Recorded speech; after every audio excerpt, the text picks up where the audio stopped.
Hi, it's Steve. Today we'd like to show you how to change the inner door panel on your refrigerator. It's a really easy job. Let me show you how we do it. Now, to do this repair, the preferred method is to remove the door completely from the refrigerator. So before we begin, we'll open the refrigerator up, and then we're going to remove all of the items that are in the door bins, as well as the dairy area and the lower shelf, and then we'll remove all of those bins and the shelves. The bins, we simply just need to pop them up, and then we'll carefully set those aside.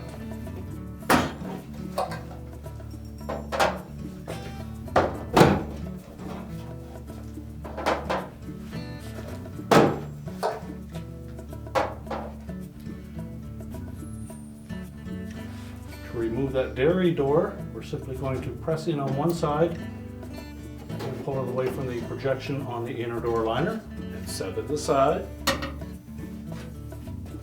And for the lower shelf bracket, we'll just lift out on one side. That will clear that retaining tab, and then we'll set that aside.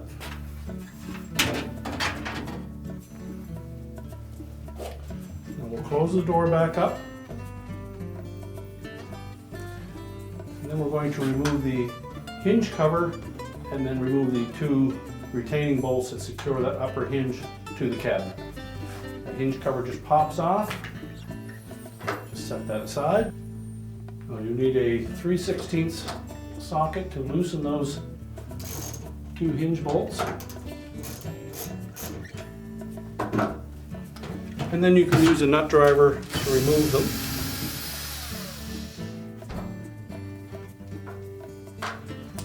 And just remember to support that door as you remove the last screw.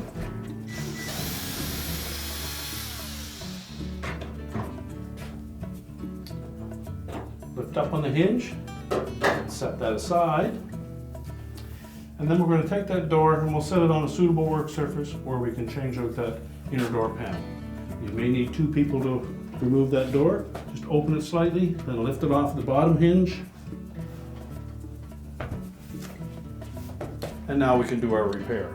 Now, with the door laying on a suitable surface, we'll just roll back the door gasket, and that will expose the retaining screws that go around the perimeter of that inner door panel. So we're simply going to remove all of those.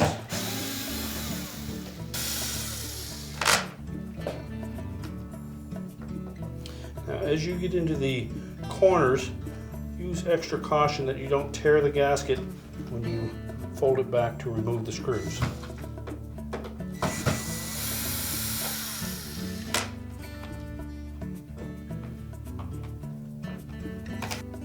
Now that we've removed all of the screws, we can then peel that gasket away from the inner door panel. Just pull it out from underneath the lip of that panel. And then we'll set that gasket aside for a moment.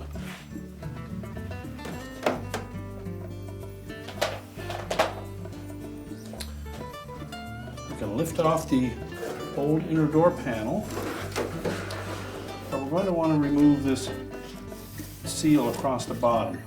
So flip it upside down. You'll note that there are 5 little arrowhead fasteners that secure that gasket to the inner door panel. We simply need to squeeze those together and push them out through. You can either do it with your hands, or if you find them a little tight, use a pair of needle nose pliers.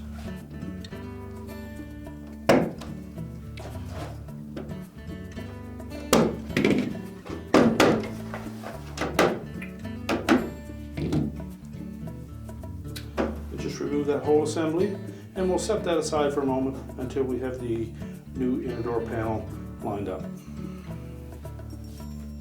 We can discard the old one.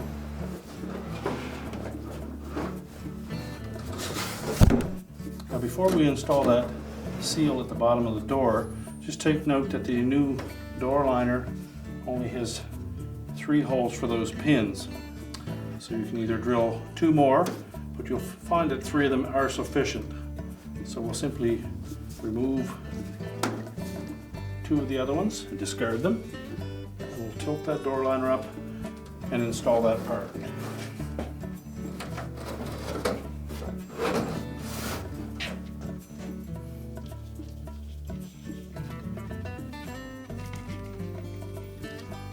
Begin by inserting one of the pins into one of the edge holes and just push it till it bottoms out.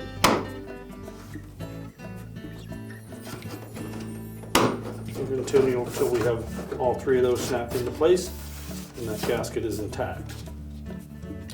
Now you'll also note that on the back side of this inner door panel there may have been some styrofoam blocks. These are not packing, they're actually part of the structural strength of those shells. So make sure that those are firmly inserted into place. Now we'll turn the inner door panel over and line it up on the outer door panel.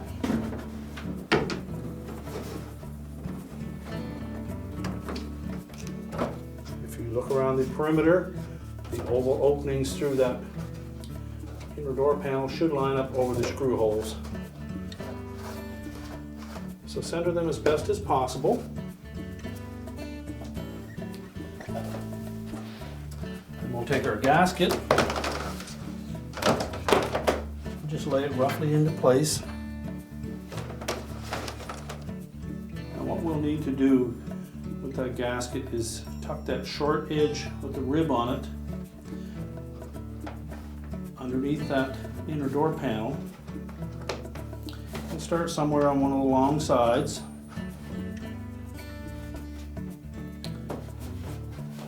And then we'll install a single screw just to hold it in place.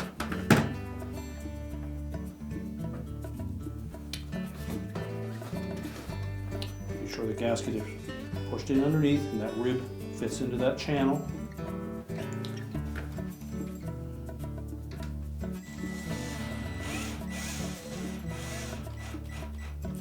We won't tighten that screw. We need to leave enough room to slide that gasket to be able to fit it in all the way along that edge.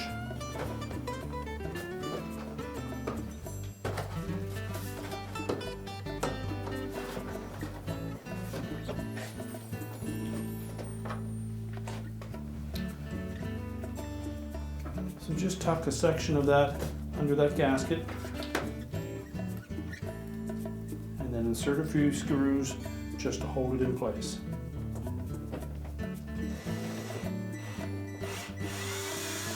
Again, we won't tighten those. We need to make sure that the liner and the gasket can easily move independent of each other.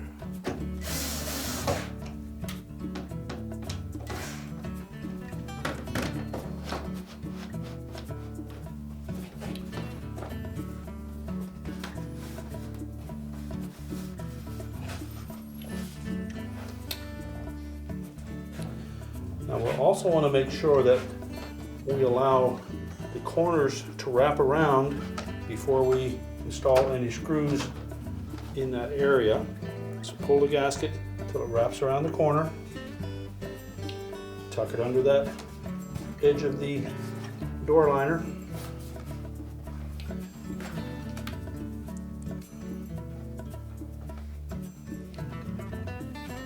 Center the holes.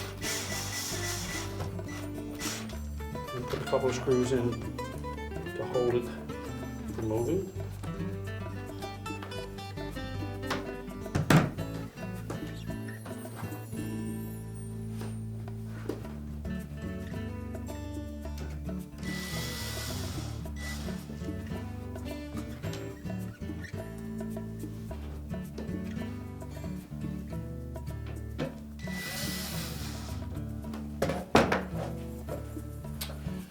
This one, what we want to make sure doesn't happen is that the gasket pushes out from underneath that liner.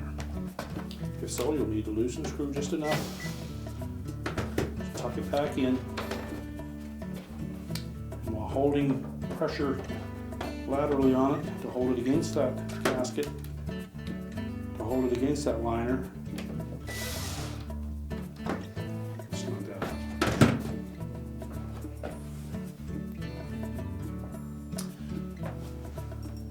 We'll rotate that door enough that we can line up one of the corners.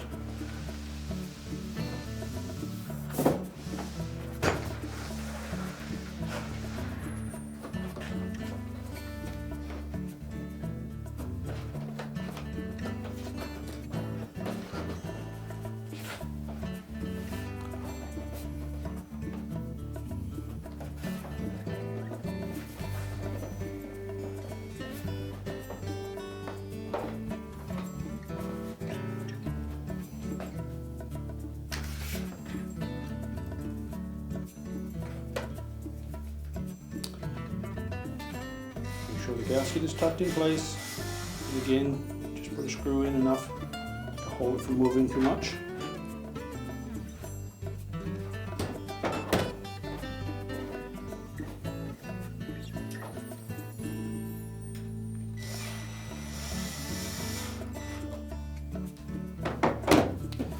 And verify that the corners are square and are tucked in nicely. You should get a nice even seal between that gasket and the outer door panel if it's tucked into place properly. And just continue to do that all the way around the perimeter of the door, both sides and top and bottom, making sure that the corners are in place before you tighten any screws.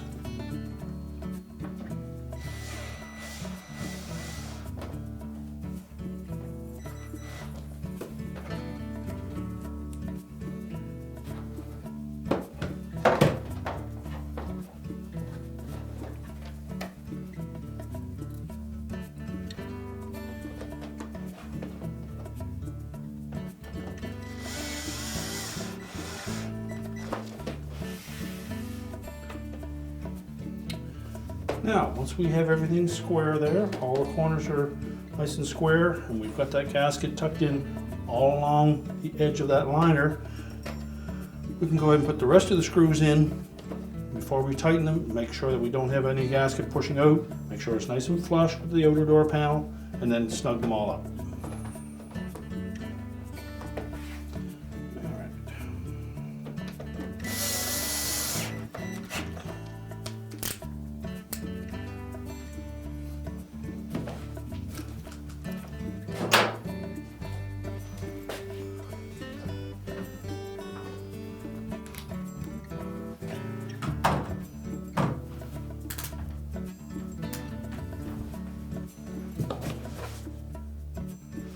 Now that we've verified we have everything nice and flush and square in the corners, all the screws are tightened, we're ready to put that whole door assembly back onto the refrigerator. So we'll carefully lift that door up. We'll line up the opening in the bottom of the hinge pocket with the lower hinge and pivot that door around into position. Support it against the cabinet. Take our upper hinge, fit it into the door, and then line up at least one of the screws with the opening in the top of the cabinet. Now you'll need to pull that door towards you as you line up those screws, and we suggest that you thread them at least part way by hand to make sure that they don't go in cross-threaded.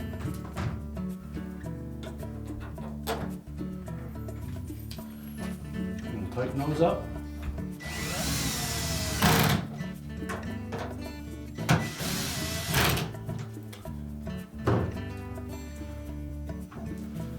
Now before we tighten them securely, we'll want to make sure that we have the door lined up properly with the cabinet on both sides. You may need to push it left or right to have it centered properly.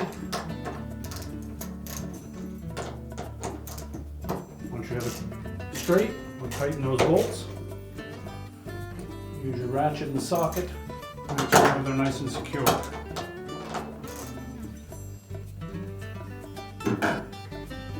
Pop our hinge cover back in place, and then we'll open up the door and replace the bins.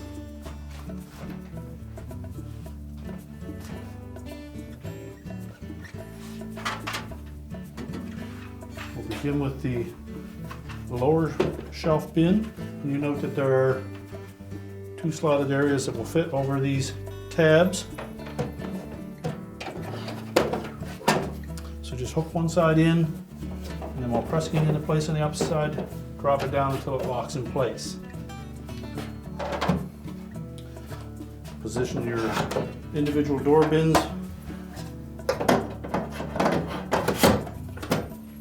Press them down until they lock in with the tabs.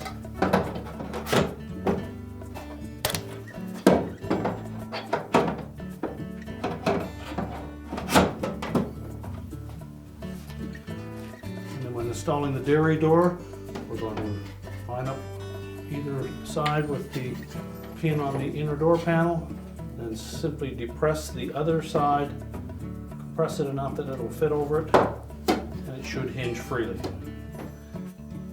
You can now fill up those bins again, close the refrigerator up, and your repair is complete.